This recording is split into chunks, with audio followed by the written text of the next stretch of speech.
Saudara yang terkasih, kita berjumpa kembali dalam Renungan Harian GKJ Purwantoro, Jumat 26 September 2025. Saya Larni dari Bebantan Ngolo.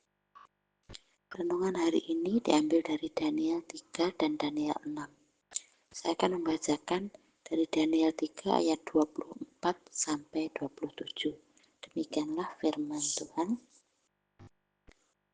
Kemudian terkejutlah Raja Nebukadnezar lalu bangun dengan segera, berkatalah ia kepada para menterinya, "Bukankah 3 orang yang telah kita campakkan dengan terikat ke dalam api itu?" Jawab mereka kepada Raja. "Benar ya Raja," katanya.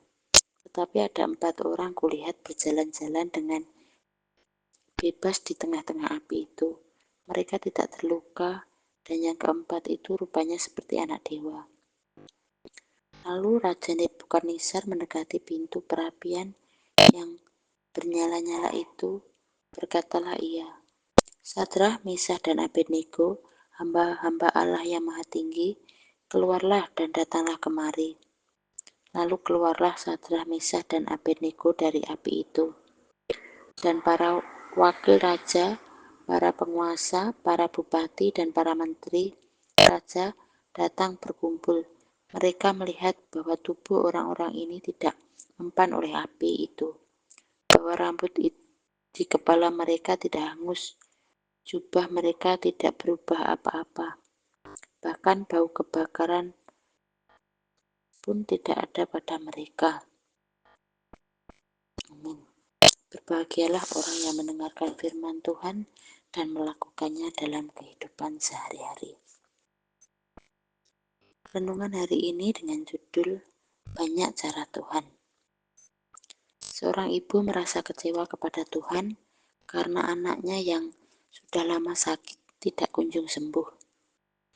Padahal ia sudah berdoa dan puasa.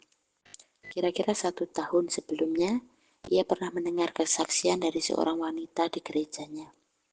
Wanita itu bersaksi bahwa anaknya mendapat kesembuhan setelah ia berdoa dan puasa. Bacaan kita hari ini menceritakan tentang Sadrah, Mesah, dan Abednego yang mengalami masalah atau ujian iman. Mereka diminta untuk sujud menyembah kepada patung emas buatan Raja Nebukadnezar, atau jika tidak, mereka akan dilemparkan ke dalam perapian yang menyala-nyala. Ketiganya menolak dan selanjutnya mereka menerima hukumannya, yaitu dilemparkan ke perapian yang menyala-nyala. Tapi pada akhirnya nyawa mereka terselamatkan. Tuhan menolong dengan menjadikan tubuh mereka tahan api, seperti yang diceritakan dalam Daniel 3. Selang bertahun-tahun kemudian, ganti Daniel yang menghadapi ujian iman. Ia mendapat larangan untuk berdoa kepada Tuhan, atau jika tidak, ia akan mendapat hukuman dengan dimasukkan ke dalam gua singa. Daniel tidak menghiraukan larangan itu, dan selanjutnya ia menerima hukumannya dengan dimasukkan ke dalam gua singa, seperti yang dalam Daniel 6. Tapi pada akhirnya nyawanya juga terselamatkan. Tuhan juga menolong Daniel. Namun caranya bukan dengan menjadikan tubuhnya tahan gigitan singa, seperti saat Tuhan menolong Sadrah, Mesah, dan Abednego yang tahan api.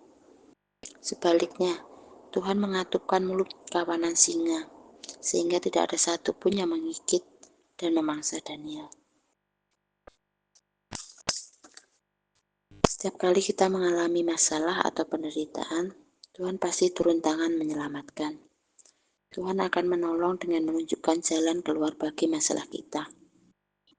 Namun kita harus ingat, caranya tidak hanya satu. Cara Tuhan tidak terbatas, seperti yang pernah dibuatnya pada masa Daniel, Sadrah, Mesah, dan Abednego, atau masa-masa lainnya. Maka apabila saat ini kita mengalami masalah, mari kita mempersilahkan Tuhan bekerja menurut kehendak-Nya. Cara Tuhan menolong tidak selalu sama. Tuhan bekerja dengan caranya yang terbaik untuk kita, sesuai dengan kehendak-Nya. Amin. Mari kita berdoa.